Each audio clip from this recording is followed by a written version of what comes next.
नमस्कार, मैं हूं रत्ना और आप देख रहे हैं सी न्यूज़ भारत। वक्त हो चुका है उत्तर प्रदेश बुलेटिन का। इस बुलेटिन की शुरुआत करेंगे हम इटावा की खबर से, जहां बता दें इटावा की बिजली के निजीकरण के विरोध में प्रांत व्यापी विरोध प्रदर्शन लगातार जारी है। आगे बात करेंगे इगलास की, जहां जहरीली दवा और इंजेक्शन देकर पशुओं को मारने वाले गैंग के 5 अभियुक्तों को भेजा गया जेल। ऐसी तमाम खबरों पर विस्तार से चर्चा करेंगे इस बुलेटिन में। इटावा में विद्युत कर्मचारी संयुक्त संघर्ष समिति उत्तर प्रदेश द्वारा इटावा में बिजली के निजीकरण के विरोध में प्रांतव्यापी विरोध प्रदर्शन लगातार जारी है। इस विरोध प्रदर्शन में समिति के संयोजक विवेक कुमार सिंह, उपखंड अधिकारी गगन अग्निहोत्री, पीयूष मौर्य, आनंद पाल, TG2 संगठन के अध्यक्ष मदन यादव, अवर अभियंता राजेश प्रसाद व अन्य विद्युत कर्मचारीगण शामिल हुए। इस मौके पर पदाधिकारियों ने कहा कि 2018-2020 में तत्कालीन ऊर्जा मंत्री श्रीकांत शर्मा व वित्त मंत्री सुरेश खन्ना के साथ हुए समझौते के अनुसार विद्युत व्यवस्था में सुधार किया जाएगा तथा कर्मचारियों को आश्वासन में लिए बगैर निजीकरण की कोई बात नहीं की जाएगी। पर प्रबंधन ने आज तक न तो विद्युत सुधार के विषय में किसी कर्मचारी से बात की और न ही अवर अभियंताओं से, जो कि समझौते का सीधा उल्लंघन है, जिसकी वजह से बिजली कर्मचारियों में भारी रोष व्याप्त है। इसके बावजूद भी विद्युत कर्मचारी सीमित संसाधनों व विपरीत परिस्थितियों में अपने फर्ज के प्रति किसी भी प्रकार की कोई कोताही नहीं बरतेंगे, लेकिन सुधार और संघर्ष के मंत्र के साथ निजीकरण के विरोध में अपना अभियान लगातार जारी रखेंगे। इटावा से सी न्यूज़ संवाददाता देवेंद्र सिंह की रिपोर्ट। खबर हरदोई से, जहां हरदोई के विकासखंड कोथावा की ग्राम पंचायत कल्याण में हरैया को जाने वाली रोड किनारे बनी दुकानों में हरैया निवासी नितिन के मोबाइल शॉप में अचानक शॉर्ट सर्किट के चलते भीषण आग लग गई। दुकान का सारा सामान जलकर खाक हो गया। पड़ोसी दुकानदारों में काफी मशक्कत के बाद आग बुझाई। वहीं नितिन इलेक्ट्रिक सामान व एंड्रॉयड मोबाइल फाइनेंस भी करता था। दुकान में आग लगने से लाखों रुपए का नुकसान होना बताया जा रहा है। हरदोई से सी न्यूज़ संवाददाता आशीष की रिपोर्ट। इगलास कोतवाली क्षेत्र में गिरोह का पर्दाफाश हुआ है, जो पशुओं को जहर देकर उनकी खाल उतारने और मांस बेचने का अवैध कारोबार चला रहा था। आरोपियों के खिलाफ शिकायत मिलने के बाद पुलिस ने छापेमारी की और गिरोह के 6 आरोपियों को गिरफ्तार कर लिया है। इनमें से 5 आरोपी साजन, प्रमित, धनराज, हरीश और धीरज हैं, जबकि 1 आरोपी विवेक फरार है। आरोपियों के पास से 1 टेम्पो, 1 बाइक, जहर का पैकेट और 2 मरे हुए पशु बरामद किए गए हैं। 13 फरवरी को एक किसान ने अपनी भैंस के मरने की सूचना दी, जो प्रतिदिन की तरह खेत में बंधी हुई थी। बाद में आरोपियों ने मरी हुई भैंस को अपने टेम्पो में लाद कर खाल उतारने और मांस बेचने के लिए ले जाने की कोशिश की। तभी ग्रामीणों को शक हुआ और उन्होंने आरोपियों से पूछताछ की। उन्होंने खुलासा किया कि उनका ठेकेदार विवेक इस काम में शामिल था। आरोपियों ने बताया कि वे किसानों की भैंसों को जहर देते थे और फिर उन्हें मारकर उनका मांस और खाल बेचते थे। पुलिस ने सभी आरोपियों के खिलाफ संबंधित धाराओं के तहत मुकदमा दर्ज कर लिया है और उन्हें गिरफ्तार कर न्यायालय में पेश किया जाएगा। इगलास से सी न्यूज़ संवाददाता इंद्रजीत प्रेमी की रिपोर्ट। जौनपुर के जफराबाद में बीते 2 फरवरी को प्रधानमंत्री आवास योजना के मामले में सत्यापन के लिए पहुंची टीम के सामने गांव में 2 पक्षों में विवाद में मारपीट के बाद गोली फायरिंग की घटना के बाद पथराव आगजनी के मामले में प्रतिवादी पक्ष के दर्जनों महिलाओं ने डीएम और एसपी से कार्यालय का घेराव करने के बाद अधिकारियों से मिलकर मामले में केस दर्ज करके कार्रवाई किए जाने की मांग की है। डीएम एसपी कार्यालय पहुंची महिलाओं ने पत्रकारों से बात करते हुए मीडिया को कैमरे पर बताया कि जो लोग गोली से घायल हैं वे सभी गांव के कई लोगों के साथ मिलकर प्रधान के घर पर पथराव करने के बाद घर पर चढ़कर मारने पीटने के लिए आया था। इस मामले में घर पर लगे सीसीटीवी फुटेज भी पुलिस को दिया गया है। बचाव करते हुए लाइसेंसी पिस्टल से गोली हवा में करने के दौरान 2 लोगों को लगी, जिसका इलाज अस्पताल में चल रहा है। वहीं डीएम एसपी कार्यालय पर पहुंची जफराबाद थाने की बसीरपुर गांव की दर्जनों महिलाओं ने एक सुर में बताया कि प्रधानमंत्री आवास का सत्यापन के लिए टीम आई थी। इसी में सत्यापन का विरोध किया गया। टीम बिना सत्यापन किए ही लौट गई, जिसके बाद विवाद हुआ। फायरिंग की घटना के दूसरे दिन गांव की शराब की दुकान पर पथराव करके वहां पर आगजनी भी की गई। पुलिस मामले में केस दर्ज करते हुए गोली मारने वाले आरोपियों को गिरफ्तार करके जेल भेज दिया है।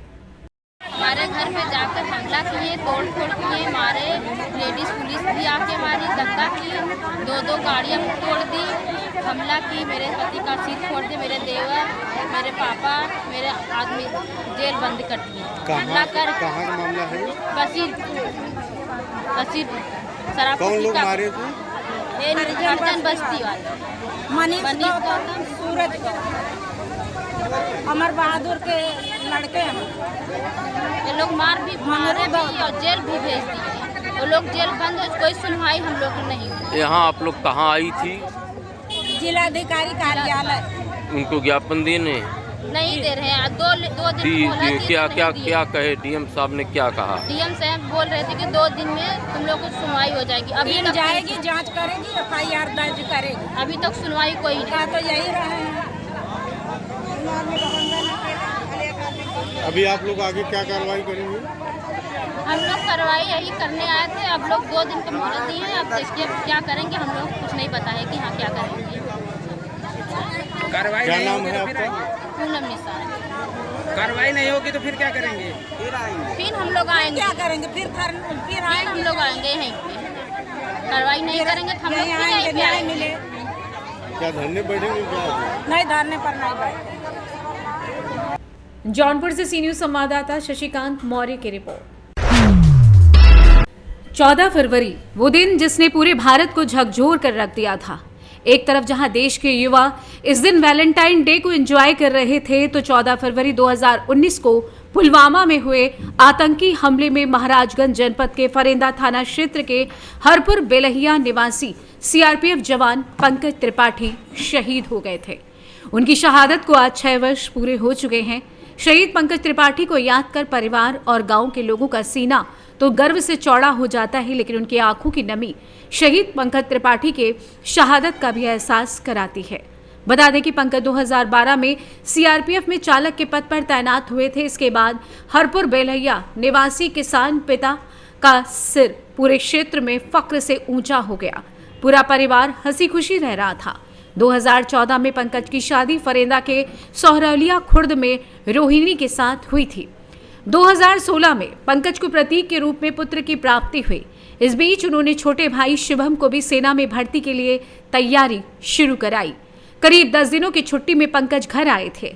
पिता से जल्द ही लौटने का वादा कर वो 10 फरवरी को जम्मू के लिए रवाना हुए थे। इस बीच गुरुवार को पुलवामा आतंकी हमले में वो घायल भी हो गए। शुक्रवार सुबह उनकी शहादत की खबर घर पहुंची। इस सूचना से घर वाले सन्न रह गए। पूरा क्षेत्र भी स्तब्ध रह गया। पंकज त्रिपाठी के शहीद होने की सूचना जैसे ही जिले में पहुंची, चारों तरफ शोक की लहर दौड़ पड़ी।